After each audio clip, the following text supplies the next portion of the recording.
Good day, good day, good day. What up, what up, what up, what up? Mercedes and Brian E. the Erhahons. And we are on RESWealthy Talk, a podcast for the people, for long-term wealth, and not just chasing headlines. There we go. Yeah, we having conversations today. What are we talking about today? Home prices are significantly higher in Southern California than they are nationally. So, True story. a recent study came out that the U.S. median home price is $427,000. I believe that the consumer, especially here in SoCal, believes in the back of their head that that price falls into the category of SoCal as well, and it's possible in some areas. However, overall, what are those numbers looking like, Brian? Well, as far as what's happening in SoCal? Yes, dear. Oh, okay. I mean, I think it's when you compare Southern California to the rest of the country, there's some things that you got to take into account. There's there's so much different here than I think in the rest of the country. Like right off the bat, there's I think 9 months of inventory in the rest of the country, right? Overall, right, and then here on average, and then here we're 3.9 months 3.9 of inventory. Did you hear that? So nationally, about 9.2% is the average. It's 9.2 is the average month of supply when you look at the available homes on the market. Okay. And that definition really is when you look at months of supply, it's if another home didn't come on the market starting say today, how long would it be until all the homes run out? Okay. And so based off of the current pace of purchasing, the current pace of homes going into escrow and being purchased, closed, based off the current pace, right now we're at about a 9.2 months supply of homes on average in the rest of the U.S. When you look at California, specifically Southern California, we're at 3.9. 3.9 months. And so the reason why we're talking about this is, we got to be careful that in Southern California, speaking to our Californians here, don't let the national headlines run or dictate what happens locally. Facts. And that's a really big, thing, is because I think certain people are looking at what's happening in the national news. Oh, housing is this, housing is that, crash this, crash that. Mm-hmm. Not necessarily. When you look at where you live and you look at what's going on in your backyard, there's a lot of places in SoCal that are still seeing multiple offers and above. I mean, literally, we just had one of our homes that we were selling for a client. We just got them, above list price on their property, and so, by a fair amount. So it really just depends on where you're looking, the price point you're looking at. And yeah, don't let the national headlines blur. Don't let the national headlines fool you. You're right, blur what's happening here locally. That's true. I mean, so with that data, it's telling us that homes are relatively selling faster here in SoCal with the intense competition still. Mm-hmm. I mean, when you compare the 9.2 to the 3.9, that's why some of the consumers here, if they're in the market, are feeling this intensity. Making up her own words is good. Right, $1 million Mercedes-isms. Mercedes? Mersums. Mercedes. Mersums. Mercedes-isms. I've been saying I want to go back to school, so here we go. It's all right. Intense competition, therefore. That makes fun of me. Intensity. It's fine. It sounded good. It was good. Oh my gosh. Wow. I couldn't unhear it. I actually might adopt that. Just reach out to Webster and say, "Bad this one." Add it. Okay. Yeah, could. Anywho, again, homes are selling faster relative to supply, which causes intense competition here in SoCal. Can I add to that though? Why is that? So, there's actually it's actually been happening in Southern California. our I guess own little phenomenon where the homeowners in our market here tend to be in their homes longer than the rest of the country. And a lot of that stems from how much it costs to move here. So, when you think about, once you get into a home and you're locked in, and then, COVID also has made that even more significant because I saw something the other day about 50% of homeowners have interest rates below 4% across the country. So then when you add that to what's going on in Southern California prior to COVID and the COVID rates, we actually were seeing in a lot of Southern California homeowners being in their properties for on average 15 to 20 years. And so 15 to 20 years, whereas a lot of the rest of the country, it's 7 to 10 years. So it's not as affordable to move here compared to the rest of the country. Again, 7 to 10 years.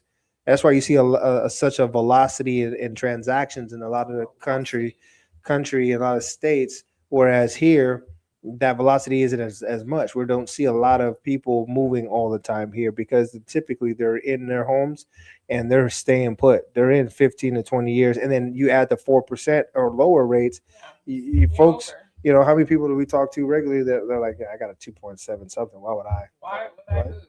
Or even if the rate, they don't have that such a low rate, what's the common feedback that we get? Where am I going to go?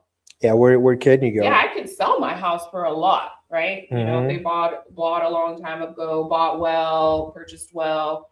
Yeah, they know they're going to net a lot, right? Some of these homes are already paid off. Yeah. However, the question is, just hypothetically, let's throw some numbers around. Say they bought their house for $300,000. On average, depending on where you are, most of those same homes are selling for about $1 million, right? Well, we have scenarios where there's folks who bought in 2005, 2006, buying these huge homes for 400,000. Those same homes are right now 1.1, 1.2. Well, specifically in cities like Eastvale or whatnot. And so, a lot of people think that was like in the 70s, 80s, 90s. Not necessarily. Yeah, that's just back, 20 years ago, not 50 years ago. Right. With that being said, when we're reaching out, just checking in on our community, where we are, seeing the pulse of the people, and their question to us is, where am I going to go? If I sell my house now for 1.1, if I'm leveling up, what's the next level of price point for them? No, when you have a 4,000 square foot, 3,000 square foot, even if we're not talking about Eastville, well, if you have there's certain cities. It's either you're gonna go west and get something, or east when you go get something bigger, or a lot of times when you come this far, a lot of people don't want to go out of state. The next option is out of state, and not everyone is built to go out of state. So you're coming inland, mm-hmm.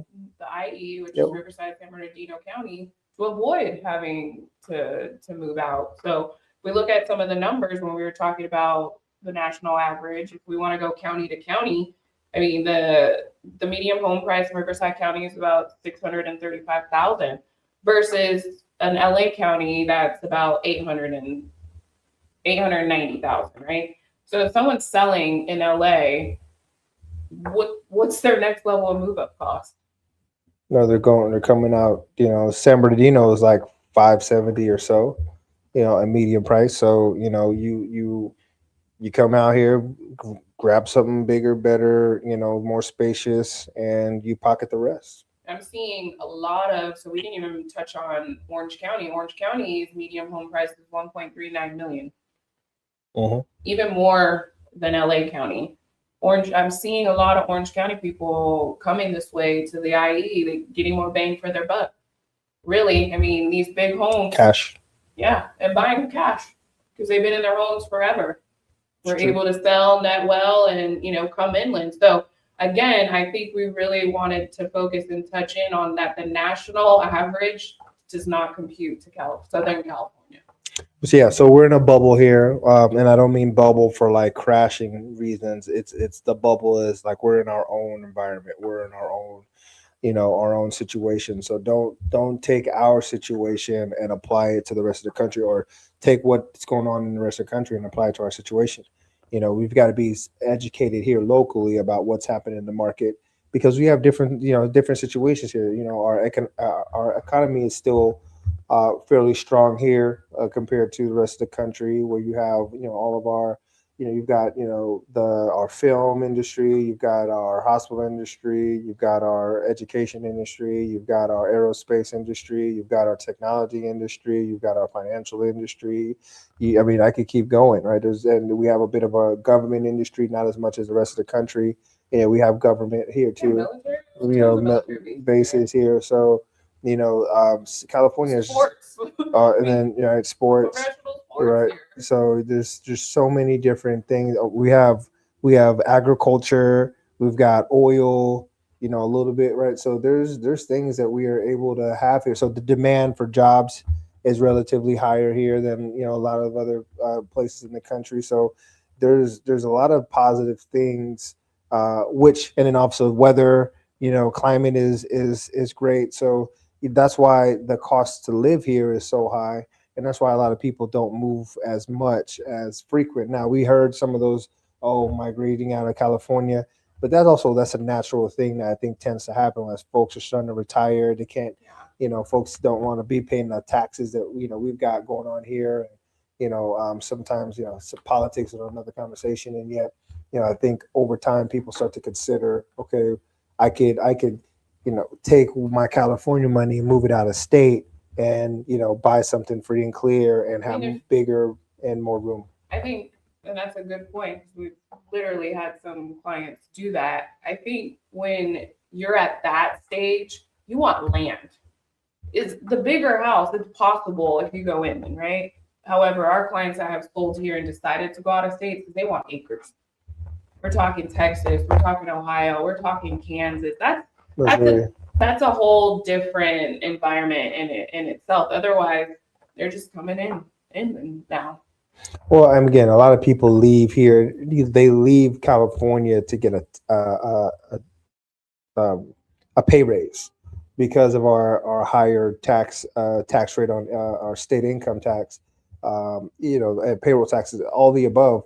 You can go to other parts of the country and get a 10% pay raise because of our income tax here. And so that's another reason why when you're getting ready to retire, or you have a business that's or a job that's remote, you're like, why would I stay here? Let me go out of country and give myself a pay raise. Out of state. Out of state, I got to country, get him now. out of country is also a thing when you work remote. We're talking about in state. All right. All right. So we say all that to say what we're feeling with our clients and consumers is analysis paralysis, right? They're truly taking the data that they're hearing online in the media and believing that here in SoCal, especially I feel like on the buyer side right now specifically, oh, I have time. They said just the other day, I saw on XYZ network that there's 9 months of supply. And in reality, we're like, where are you getting these numbers from? Because California as a whole, it's a whole different ball game. So Yeah. I guess the question would be, Brian, how do we get our clients and consumers out of this analysis paralysis and really feeling like what we're seeing nationally computes to SoCal? I mean, I think we've been doing that and communicating. Is just tapping into some local resources. So we have a real estate market Mondays that we're plugging now. We're pushing now. So every Monday we're sharing data about what's going on in the Southern California market, but just finding local sources that give you information about the market that you're in. So obviously, an education based realtor is a great way to go. An education based mortgage advisor is a great way to go. And expect that, right? Expect them to share or want to share. I think it's very interesting that there's people would rather go get straight to looking at homes versus, all right, tell me what's going on, give me the ideas of the pockets, what are my numbers, you know and it's not as sexy as seeing the houses and getting out there and house hunting. I know, and again, it'd just be more streamlined or efficient, right? if you just want to go and peruse homes, just go check out open houses, and you're not going to be wasting anybody's time, and for the most part. However, if you're really serious about making something work and staying up to date and getting educated, you right reach out to the right agent that is going to help give you that information with no strings attached. So why we do stuff like this is because we just want to be contrary to what is out there and who is saying whatever. And it's just so much bad information. That's why we're working to be as vocal as possible and share this on a regular basis, is because there's just there's for every one great realtor or two, right, or a mortgage advisor and a real estate advisor, there's probably 10 bad or incompetent or unprofessional mortgage and real estate advisors. And I think uh, what a lot of people are shocked by too when it comes to you and I is we keep it 100.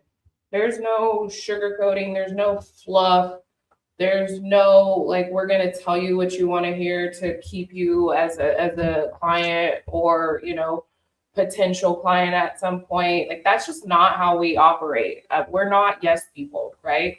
We're educators first, and we're realists at the same time. We're not going to one advise you to get into something that also doesn't make sense for you too. I don't think that's talked about enough, as well as people sometimes they get excited, they want to dive right in, right? Have an opportunity to buy here.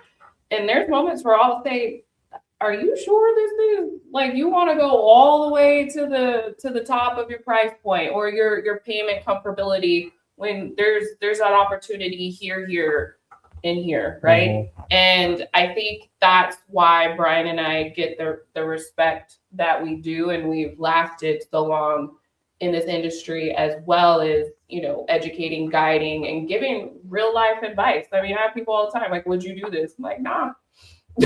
I wouldn't. I mean, if you want the truth, here's how I would do this. And then at that moment, it's up to you to decide what's best for, you and or your family at that moment. To that point, one thing that doesn't happen enough, in my opinion, at least to us, and I think there's some opportunity there for us, and then we're always looking at what we could do better. But I don't think that enough people are planning what their next moves are when it comes to their homes, whether it be a positive move, where hey, we're gonna go move to this bigger home, or we're gonna go move to this smaller home because we've reached these points in our lives, whether our family's growing or we're empty nesters, or we're ready to turn this into an investment, and now we're gonna go and find our new primary home. We don't get enough of those proactive conversations, and encourage a lot of we encourage that we encourage let's talk about that plan. Let's talk about your real estate plan. Let's talk about your real estate planning and what that looks like for the next year or two. Let's have a backup plan along with a proactive plan. And I also think about the any updates to your home that you're planning, any changes to your home that you're planning or you're considering.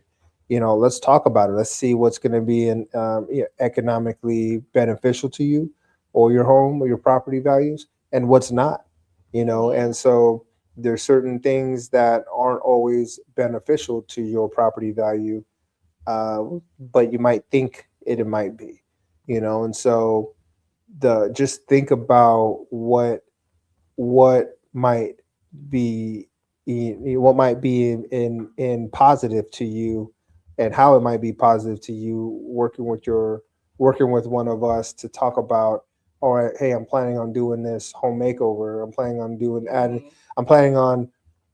adding a pool, and how much am I going to get back in return? Or you know what, I decided to turn my whole backyard into a pool, and I spent $100,000 plus on that. That's not always you can't always expect for you to get your money back on that, because not everybody is going to be expecting the most out of that pool possible. They may not like your design. They may not like your choice, your picks. They may not like how you design the pool. They may not like, right, how much of the backyard is a pool now compared to what it could have been. Those are all things that you did for you, not for the next buyer. Yeah, if you're at a point where you think that you'll sell, like, right, you're not going to be in this home forever. And sometimes life happens and you don't expect to move. However, just being cognizant of the decisions that you make that could impact you long term if you do decide to sell, or if you keep that property. However, your goal was, this is my start to forever home and this will turn into, a rental or an investment. You have to think about those things too. Brian brought up a pool. If you're going to be renting a home, do you want the risk of, Yeah. liabilities depending upon, what you've done in your house, a pool or things like that? So as Brian mentioned, we should be doing better at, I'm willing to own that, having more conversations of our clients on, changes and things that they want to do at their house. I think what we do well is continuing that conversation of, building wealth, right? I always, after we close a transaction with our clients, like, you're stuck with us forever. One, most of our clients end up being friends, some turn family at some point. But two, it's the dialogue of, we want to help you continue to grow in life, grow with your family. Some of our clients, no one in their family have ever owned a home. They're first time homeowners in generations. And so it's not going to stop there for us. How can we continue to help you build this legacy now for your family? You're the patriarch or the matriarch now. So this conversation continues to happen. It's a continuous dialogue with us and a growth mindset with us. And I think, again, that's what sets us apart. Yeah, we care, right? And so as far as the ability to reach out and ask questions and or advice, I mean, that's a part of our process. That's just a part of the Who we deal are. for us. So there's never any issues with having conversations about planning and or what to be done or what shouldn't be done when it comes to property and maintenance and updates, upkeep, you know, refinance. Like, we're here for all of that. I always sometimes, well, not sometimes, I actually do get sad, vulnerable moment here, when I do a reach out to a client and, finding out that, they had a life event and, they're struggling with their home or payments or, in a position now where they're forced to sell. I'm like, dang, why didn't you come to me? Like, I thought we had this open dialogue and, relationship. And I definitely understand that life be life. And I want to say right now on air that you can always come to us. It's no judgment zone. We started this race together and we're going to finish it together, period. And so making sure that you hear that and you feel that we're here. Yeah, agreed. That's exactly right. That. What else is going on in the market? Well, What's happening right now? so I think this is a good segue to, because the business has been growing, we've been doing well, we're grateful for that. We're also talking to people about partnerships, Okay. right? Tell And me more. so, we're blessed to be able to say that we've been able to build certain process systems, training, coaching, to be able to help, not only ourselves, also other folks. And so we've been able to create other careers in real estate, some that have stayed, and then some that say, hey, I think it's time for me to go give it a shot on my own. Let me see what I'm made of. And so, our goal now is to truly grow and partner to continue to support our people, our clients throughout the rest of Southern California. So, for those of you who have, yourselves, or you have great friends or people that that should be in the game and maybe have had a tough go of it, now there's there's a bunch of brokerages out there. They're almost a dime a dozen. I'm not going to say one brokerage is better than another, and yet it's about the people within that operation, right? It's about the people who are able to train and coach and consult at a high level, and offer you the systems and tools that are going to help you have an edge in supporting our people, right? Supporting your people. So, for those of you who've always had an idea of, hey, I'm looking to get into real estate, yeah, let's talk. Let's have that conversation. Let's discuss what that looks like. Put together a game plan, and it might be a fit, and it might not be. A lot of times it's not a fit. I'll just go ahead and say that, because the way that we work, there's a certain level of dedication, commitment, and drive that we approach the business with, right? And so this is not, what you I wish it was a lot with most shows that you see about real estate. What you see is what you get, and it's not that case. However, what you see here is what you get. If you have a sense that I'm intense, yeah, I'm intense. That's true. However, I'm intense for the right reasons, because the goal is for us to take care of the client and take care of the industry, right? I mean, I think the industry uh, is taken advantage of, and frankly, right? It's real estate is such a beautiful sport because of what we do and how we get to do it. And I think that because there's a lot of people who take advantage of that, and take advantage of people as a result, they shortchange it, right? They shortchange the practice. And so, for me, I want to partner with people who are going to see this as a true career, see this as an opportunity to help people, not just make a buck. And that's important to me. So for anybody out there who is looking at partnering and or learning about the process in real estate, if you're serious, right? If you're serious, reach out. Now, if you're not serious and you're open to hearing whether I think you're serious or not, let's talk. Let's have a conversation. And because everybody's definition is a little different, right? And so yeah, I've had the opportunity to coach for years, grow brokerages. Our largest brokerage was about 250 agents, and we were able to really help a great amount of agents and people and clients sell and purchase property. And so I have a very clear perspective of what is productive and what is not. What is a good way to service a client and what is not. What is a good way to conduct your business and what is not. What is a good way to operate financially and what is not, right? And so there's a lot of really good things that come with partnering with us that we're willing to share openly, and yet we're just looking to find and or attract great people who want to be serious about the business. So what says you? I'm in agreement. I mean, there's not a day that goes by that I don't get a text, call, or DM that says, I want to get into real estate. I'm always like, are you sure about that? Because what's your thought process behind that, right? Is it truly because, you watched, I don't know, I don't want to get sued, so maybe I shouldn't name some shows. Watch the show. But you watched the stuff. Fast cars you and you watched the show and you're tight like, dresses. that's the life that I want. Or, they're sitting across the table and somebody picks up a phone and they're like, this is what it is. Shirts, This is what it is. shirts opened up like this. Yeah. That's how I sell real estate. And you're hanging up the phone and you Bro, walk over to the other office. What are you selling?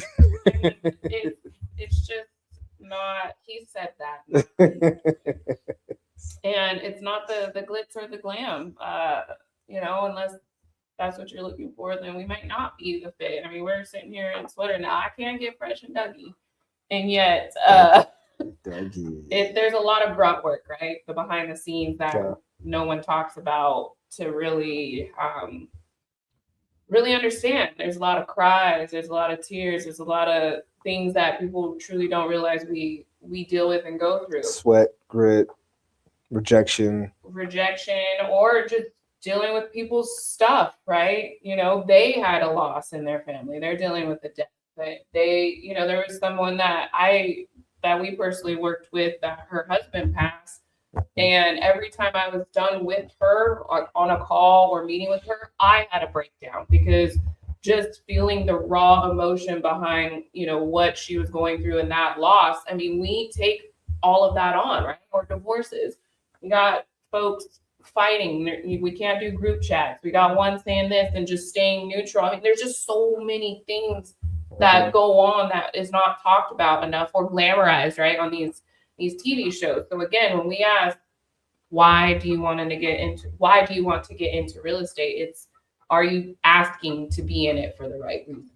Yeah, it's funny. I thought about how could AI handle that, right? And so AI is not able to switch that hat to being neutral when it comes to dealing with emotion. Or you imagine running through Chat GPT right now trying to figure out best way to handle a selling the property with your ex-wife or ex-husband, right? Or best way to, right? So it doesn't make sense that people would attempt to logically Say that we're replaceable.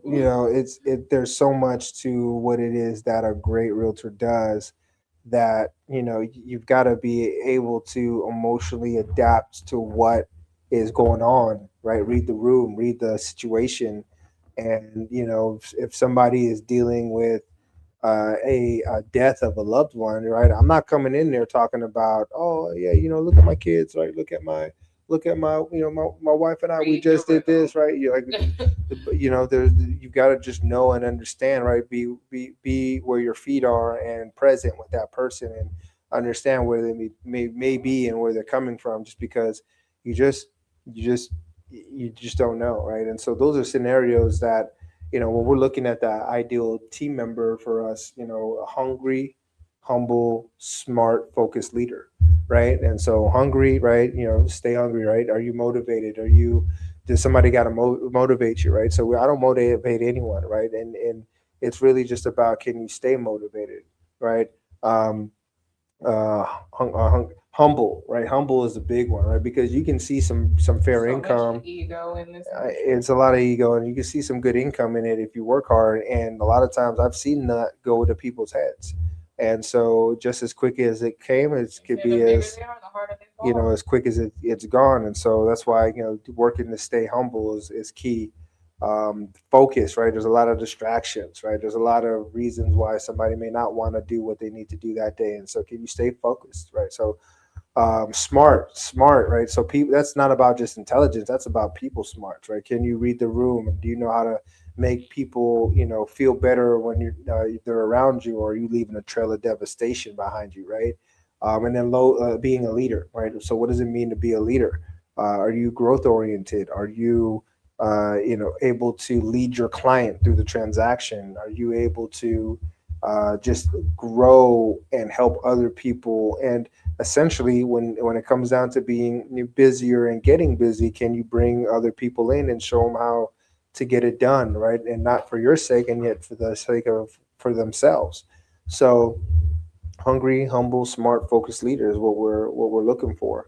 And a lot of that comes out to be, are you gritty? Do you have some of that grit? Because there's gonna be moments where you might feel like quitting. If you're an agent that's been in the business 10 years or more, and you haven't felt like quitting, then you ain't worked hard enough. You ain't tried. You aren't trying. It might be a side hustle. Right? It might just be something that you do for social media, right? For likes. However, if you haven't felt like quitting once in a while, then I felt like quitting last month. Felt like quitting a few weeks ago. You have those moments, and then